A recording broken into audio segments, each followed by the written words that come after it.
You guys are shouting for intifada? You know what an intifada is? What is it? What is an intifada? You guys are proud of shouting for intifada? Yeah?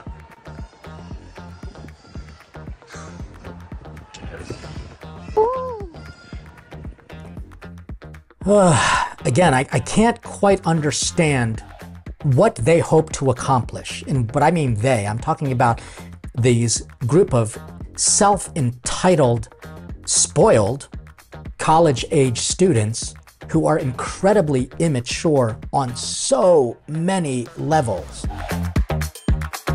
Welcome to the Father Leo Show, where I'm dishing out faith, culture, and commentary.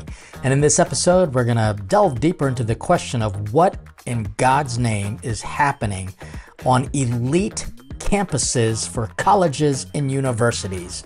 And it's going to be a doozy as we jump into an understanding of why this is happening and what can we do to help our children who seek a higher education. But first, I want to encourage you to please click subscribe, like, share, and please leave your comments, because a show like this only happened because people left comments and asked me to talk about what's going on in campuses across the country, especially in the midst of this really strange situation of these pro-Hamas, but they're calling it pro-Palestinian liberation movement. So confusing. So it's because of you engaging us that we're doing this. And it's just our way of letting you know that we really do care about all of the comments. Don't feel the need to always respond to them, but I do want to let you know that I do read them, and my team does as well. And that's why we also want to encourage you to please support us on our Patreon community. With only $5 each month, you can get access to a lot of great information, but also great perks as well. So let's just jump right into it with my commentary about faith and higher education. First, I want to set the stage on what I think a faithful approach to universities can be.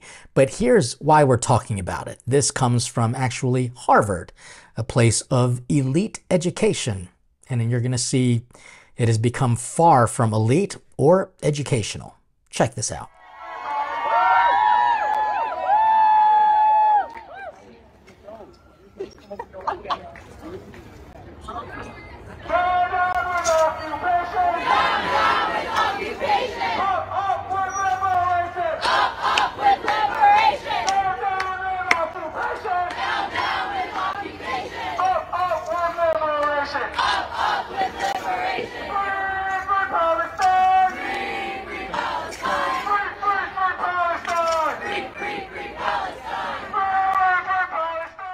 This is Harvard.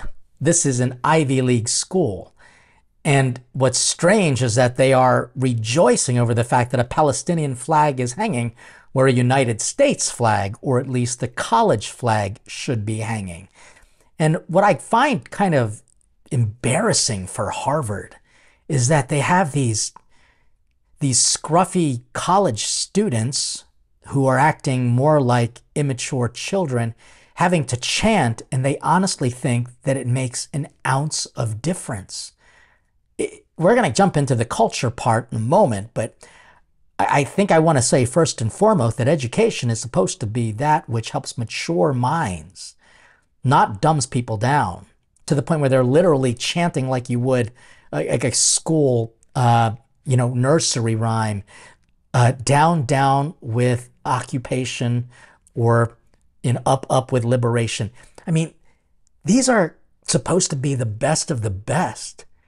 And they're saying free, free Palestine. And a lot of people probably can't even find out where it is on the map. And you're going to see more of this when we get to the culture part. So I really want to just understand what goes on in their minds, especially knowing that while Harvard is not a Catholic school, far from it, It is an Ivy League school that actually espoused kind of a background of faith, that they believed that theology was actually one of the great disciplines of education. That's why in the Code of Canon Law, we actually understand what Catholic education is supposed to be. And this comes from the codes 793 to 821. I'm going to read some of them for you just so that you have a context of what we're trying to do with higher education for a Catholic in particular. So in these canons, again, 793 to 821, I'm just going to kind of highlight a few things. It first of all talks about the parents' right to assist society by making sure that the family is obviously the first phase or the first of the educators. Mom and dad are the primary educators. Schools are an extension of the parents, and parents are supposed to actually have the right to that assistance to be furnished by civil society, which they need to secure the Catholic education of their children. So Catholic education should be seen as a fundamental right for Catholics. The problem is a lot of Catholics don't go to Catholic universities or colleges. They go to secular ones, and therein lies the problem. They get absolutely brainwashed. This is a very fascinating part of the canons because if you look at it, it really speaks about Catholic education as it is in Canon 795. Strive for complete formation of the human person that looks to his or her final end, as well as to the common good of societies. Children and youth are to be nurtured in such a way that they're able to develop their physical, moral, and intellectual talents harmoniously, acquire a more perfect sense of responsibility and right use of freedom, and are formed to participate actively in social life. You will find this absolutely fascinating, but it's important to know that the Catholic Church has a code of canons specifically intended for what parents' responsibilities are for children in their formation and education, but also it goes deeper into what the universities, what schools are supposed to do. And so Paul VI actually talks about this on in an encyclical called Gravissimum Educationis. And here he talks about a synodal document that talks about the importance of the work of education and to prepare themselves to take it up. He's talking specifically to the vocation of teachers. This is missing. So many people just seek a job in order to be tenured so that they could basically coast and do nothing and get high-paying salaries. At one point, Catholic schools were run by nuns and brothers and priests, and some lay people who were had specialties in a particular field. But it was missionary compensation. It wasn't like they were receiving the kind of hundreds and thousands of dollars that, like a gender studies professor who has a minor in basket weaving, what they can do, what they can earn. This is a real challenge, is that in the spirit of education, we have to know that it is first and foremost a vocation. And John Paul II takes it to a whole nother level in Ex Corde Ecclesiae. This was an incredibly controversial document by John Paul II because he really challenged Catholic schools and particularly Catholic colleges and universities to make sure that they are actually teaching the Catholic Church, because if not, then we can actually remove by the canons the word Catholic from that school. And I remember even like Catholic University of America in Washington, D.C. was, enthralled in this conversation because what if they had to have removed from its name Catholic? But I want you to hear what he has to say. He says, it is with fervent hope that I address this document to all men and women engaged in various ways in the significant mission, not just job, mission of Catholic higher education. Beloved brothers and sisters, my encouragement and my trust go with you in your weighty daily tasks that becomes ever more important, more urgent and necessary on behalf of, ready for this, evangelization for the future culture and all cultures. The church and the world have great need of your witness and of your capable, free, and responsible contribution. In other words, the Catholic Church has a great investment in education. That's why the best schools in the country, at least in the United States, have always been seen as Catholic schools or private Christian schools. Catholic schools actually have a little bit of an edge above the just regular Christian schools on the whole. Now, that's not to mean that all Catholic schools are great, because they're not. I have been witness to seeing some Catholic schools fall the way of the world in culture, in not really educate, but indoctrinate. But what I want to offer to you is, if we're talking about education, guess what? It is not just about filling the mind, but it is also about forming the mind. Because let's just admit, we know a lot of people who might have degrees, but they honestly can't even critically think a logical statement. And that's why I want to jump right now into a review of what culture in higher education looks like. Because I think it's not higher. I just think they're all high.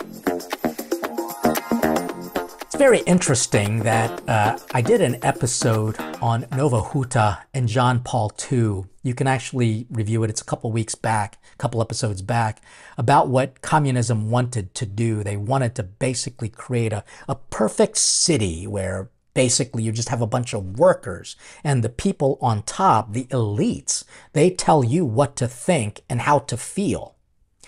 But during the whole concentration camp of the Nazis, besides Jews, they also took into the concentration camps Catholics, particularly Catholics, like St. Maximilian Kolbe, because he was a brilliant man, and he had a printing press, and he had this beautiful Militia Immaculata newspaper that really challenged the Communist Party.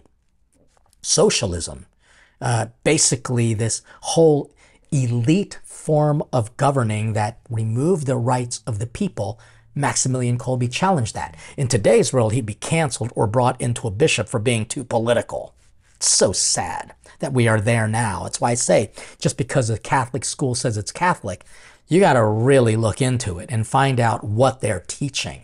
Because we know that just because you're Catholic doesn't mean you believe and profess and practice what the Catholic teaches. We see that from people in very high offices, and we've got to be careful. But I bring this up because Edith Stein was also killed as a martyr for her faith. She obviously wasn't Jewish anymore. She was a Jew. She converted to Catholicism, and they killed her not because of her Judaism roots, but because of her incredible intellectual capability. The Communist Party wants nothing more than to take true educators and remove them from having influence on students. Because let's admit, when the public school education in America was started, the Rockefellers, all they wanted were workers, not thinkers. That's communist. Communists want simply people to work, do what you are told, shut up, and put out the product that we want. There's no need for you to think. There's no entrepreneurial development. It is a real great problem. The issue that I have today, though, is that if a communist-influenced teacher in a university is silenced, they are going to claim victimhood and say, you see, we're just like all of the great intellectuals like Edith Stein and Maximilian Kolbe. They're trying to silence us. No, trust me. If there is some sort of sanction on you, it's not because you're an intellectual. It's because you're a communist pretending to be an intellectual, because you have a degree in something that doesn't matter in the real world. And that's one of the big struggles. American universities in particular are raising literal communists. I want you to watch this video that kind of explains some of this. These are leaders of the nationwide youth organization that calls itself SDS, Students for a Democratic Society. It has more than 300 chapters on the college campuses of America. Its national and local leaders in convention here at the Chicago Coliseum, June 1969, take the major credit for the rioting, mob actions, takeovers, and on college and university campuses throughout the nation. And finding out about the organization of SDS, we've always been quite willing to talk about it. We'll talk about socialism anywhere, in the streets or in the Senate, anywhere, you know.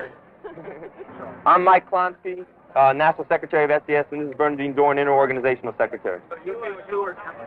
There a communist faction making a big power play for SDS at this point? Is there any communists back here? I guess there is. Are there communists in this organization? Sure, man. There's a lot of communists. You'll see. When you come in and listen, you hear people talk, and you can judge for yourself whether they're communists or not.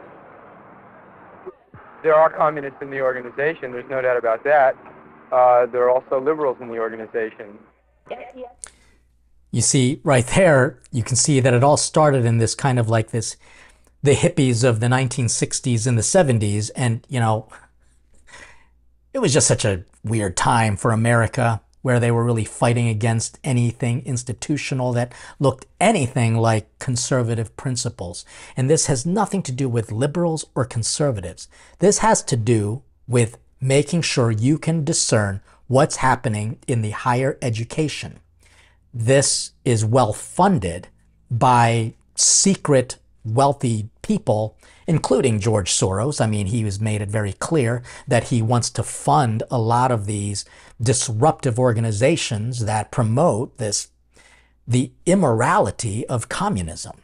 So it happens. I mean, in fact, Jordan Peterson is a perfect example of a man who has been silenced by communist principles. Check out what he has to say. The fact that you can actively present yourself, let's say, on a campus as a communist is as the fact that that's allowable is as mysterious as it would be if it was allowable to present yourself as a Nazi. I am not a fan of the radical left. And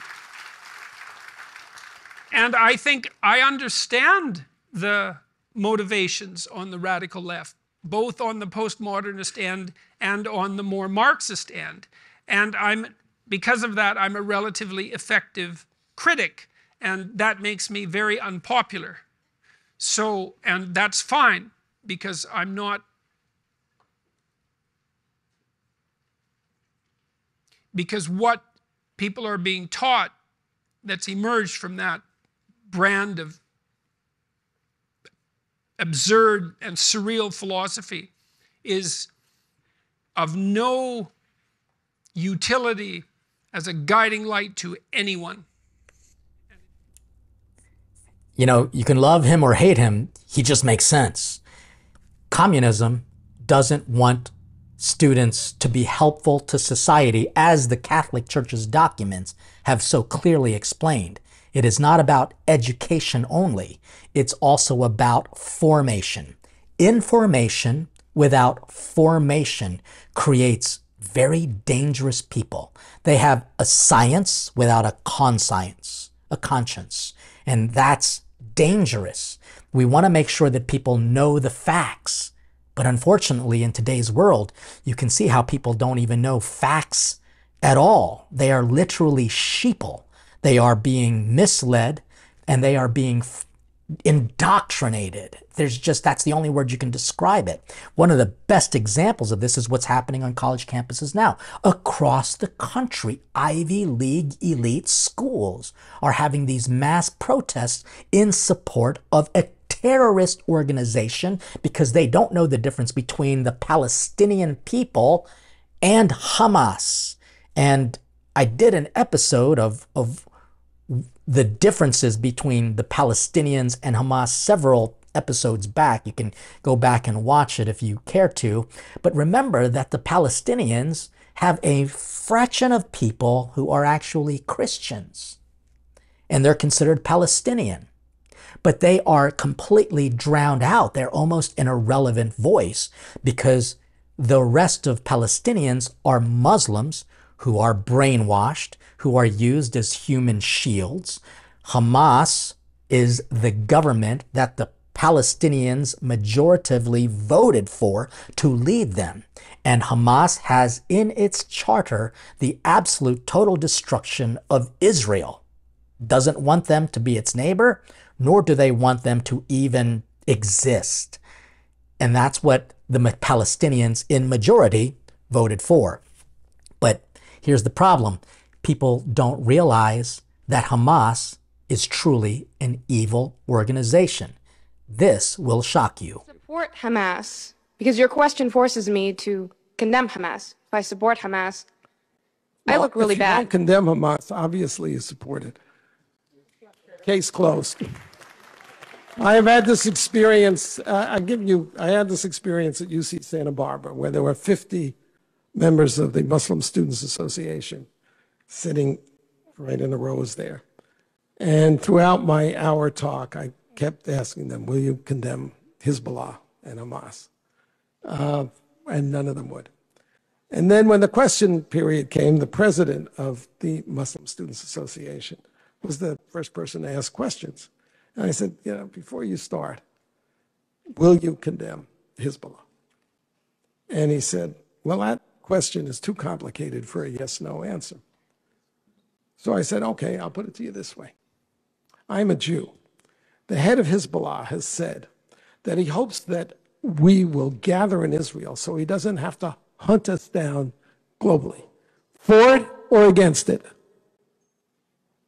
For it. Thank you. That is absolutely frightening. And it almost seems as if the Muslim faith is intrinsically caught up in the principles of Hamas. And what's sad is that people in college campuses aren't making the critical distinction because they are just being completely swept up by this crazy notion that Israel is just simply committing a genocide. In order for there to be a genocide, there have to be a large reduction of Palestinians. But Palestinians as a nation has been growing, so it doesn't sound like a genocide to me. But people don't know that critical distinctive difference. And so you have people who are just chanting from the river to the sea, Palestinians will be free. And they can't even tell you what river it is. And they're starting to chant things and they don't even understand what they're saying. Here's an example. You guys are shouting for intifada? You know what an intifada is? What is it? What is an intifada? You guys are proud of shouting for intifada? Yeah?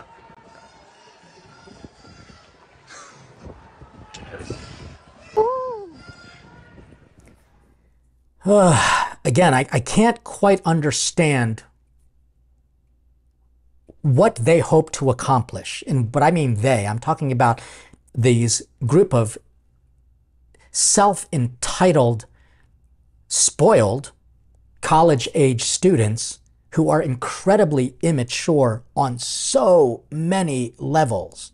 These are people who have become geopolitical specialists and experts, and they can't even point things out on a map, much less describe what concessions were made by the Jewish state to give the Palestinians their own land, how much money was actually given to the Palestinian organization only to be used by Hamas to not build schools and hospitals and tourist attractions, but rather just to simply line the pockets of just the wealthy elite group of Hamas leaders while subjugating their people to absolute poverty and building tunnels so many miles it puts the New York transit system to shame. And they're all built with bunkers that house missiles. Of course, these are all under hospitals and neighborhoods. But they don't know the difference. And so we have people who almost want to exalt Palestine as the underdog of people when they really are just a guerrilla terrorist organization. And then they seem to think that America is the enemy, to the point where college students are now doing this.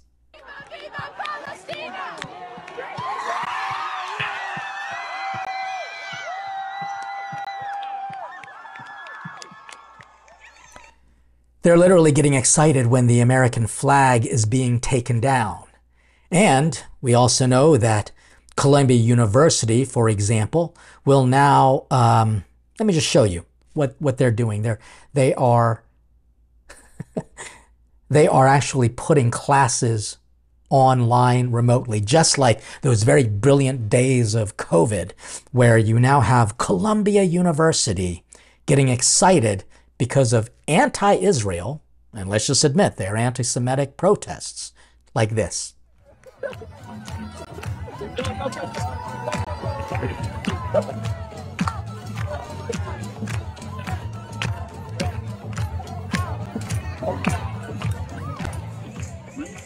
There you go. That is like a $50,000 education going down the drain, or at least around in circles. And these are your college students who are going to be the next great generation of people who know how to do line dancing, and poorly at that. What I find, again, so absolutely fascinating by all of this is that in this whole process, people are being taught to love the things that are completely un-American, like socialism, but they can't even define what it is.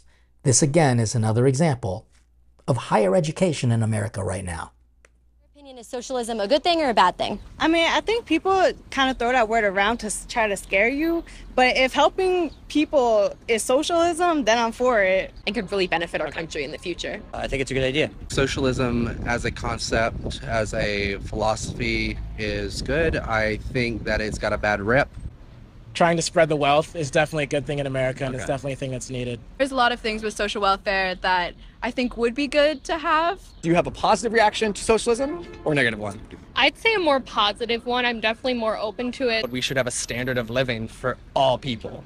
Okay. Just by default, that should just be available. If we did it democratically, then we could really incorporate socialism. Like, it definitely seems like a more feasible option, and it could help more people. Like, just as a broad term, it could help more people.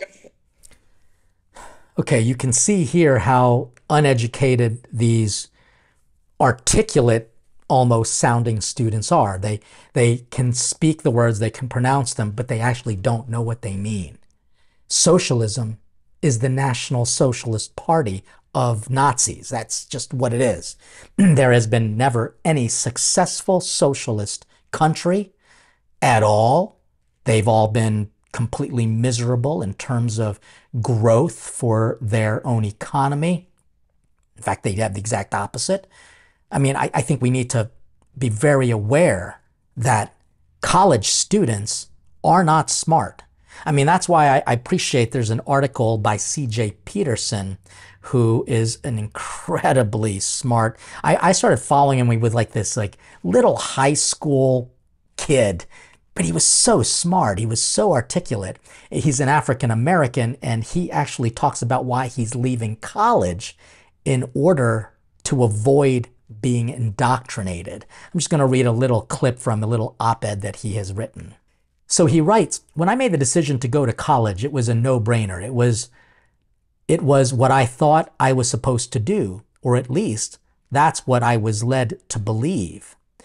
But then when he started understanding it, he realized that according to Georgetown University study, there are 30 million jobs paying more than $55,000 a year that don't require a college degree, that there are six-figure opportunities in careers such as welding, carpentry, and even tech that not only don't require a degree, but also don't come with the prerequisite of hating America." You see, institutions like Stanford University shamelessly embrace the absurd labeling of words such as American and grandfather as racist and harmful. And so C.J. Peterson talks about college as a business, and it is. And it's so interesting that there is a presidential administration that wants to do away with college debt. But who do you think is going to be paying all of this? If they really cared, they would limit the salaries of these very entitled, arrogant professors. And I'm not saying all of them are this way, but I can tell you that other universities have professors who don't make half as much as these big schools do, and they're producing smarter kids, which is why I want to offer you now my commentary on what I think parents and college students should be paying attention to if they want true higher education. As you heard me already just get kind of frustrated about, because when I went to college, I went on a scholarship and I took advantage of everything I possibly could to get kind of ahead and start a career in what I was going to study was going to be law or journalism. Now I'm a priest and a chef. Go figure. But college, even back in the 80s, yes, I'm that old, even back in the 80s, I could see the liberalism creep in. And I was challenged by a professor. I was in a political science class, and he was actually challenging all of us to read the newspapers with critical thinking. And he basically said, I'm just going to prove how little you all actually know. And he says, who's the Secretary of State? And I raised my hand because I actually knew who it was. Or at least I thought I knew it was, because it was the administration prior that I knew. I didn't actually know the current one, and I felt like such an idiot. Such an idiot. But he humbled me to make me realize that just because I'm in college and I'm going to walk away with a degree in political science and a minor in journalism and writing and journalism, that doesn't make me like the most educated person in the world. It just means that I put up with a system and I skated through. We got to remember that. And because I got a scholarship, I didn't actually have any debt to pay. But I know friends who are still paying on their debts for college. This is unbelievable. And we have to just ask ourselves, are colleges even worth it at this point? I think that maybe a gap year is becoming a popular thought, where you kind of take some time between high school and college to check your maturity level, to get some life experiences. I'd say put them on some sort of mission trip, give them a sense of purpose, give them a chance to see what giving of self can do for yourself, as opposed to colleges where everyone is just kind of throwing themselves at your feet simply because you're paying them tuition. So it might be a good idea to do something selfless like this, for example. And it also might be a good idea to just consider how in colleges you really have a job, and your job is to learn. But so many colleges just want you to learn things. They want you to not know how to think, but what to think. This is key. They don't realize that when you are actually learning how to do critical thinking, then you can actually advance in self-reflective information. I did take several philosophy courses, which actually helped me quite a bit. And although some of the philosophy was all just kind of modern and kind of just mumbo-jumbo Nietzsche stuff, and I think that Nietzsche has got something to say, but if it's only that and not rooted in ancient philosophies, then it is just mumbo-jumbo, and it's just a navel-gazing exploration of the question of, do I actually exist? But in the philosophy courses, we were also asked to take a critical thinking course. And that made all the difference in the world. And so here's my recommendation. Maybe consider taking a gap year, making sure that your student, your college-age student, knows critical thinking skills and can actually list logical fallacies. It would be a very good idea to actually review logical fallacies and make sure they can actually articulate what that is. If not, they're going to be easily brainwashed, and they are not going to be taught how to think. They're going to be taught what to think, i.e. indoctrination. And that's why I'm really going to recommend that you send your college students, if they really want to specialize in something that requires a true discipline and a degree, then you send them to good schools like a Steubenville University, like an Ave Maria, like a Christendom College, or doing things online with the Augustine Institute if it's something particularly in religious studies. There are other good schools. These are just the ones that I'm familiar with and have worked with to a degree in the past. But let's admit that colleges are a business. And the business is to make money. And they make money off of students. And let's just admit one more really important thing, that gullible is like extra money. And what we have seen in all of these examples of just college kids from elite universities thinking that their little sit-ins and their little tent parties of them just dancing and honestly stinking up the place and making it uglier, that this is somehow going to change the world for better? Not at all. This is just the silliness of like the Greta Thunbergs of the world who thinks that giving a speech is going to change the world. Nope, you got to let your feet do the talking. And that's why educated people like a Martin Luther King, his moral life aside, what he had to say was backed up by critical thinking and actually action. Chanting from the river to the sea or down, down with occupation, that's going to do nothing but just tell us that you can repeat things when you're told to repeat it. This is sad. So parents and college students, and I hope college students are watching this, please ask yourselves the questions. What do you want from your education experience? Do you want to know what to think or how to think? Do you want to get the resources so that you can critically analyze the facts? Because you don't need a college degree to do it. You just need to have the discipline and also community of supporters that can come from good schools or even a good group of friends who might also share your values, and not be afraid to talk to others who have different values. That's just called common sense. And so in this time of our life when we're seeing college education, higher education take a real downward turn, I hope an episode like this helps. So please make sure you click like, subscribe, share, and comment. Support us on the Patreon community. Thank you for watching, and God bless your college students now.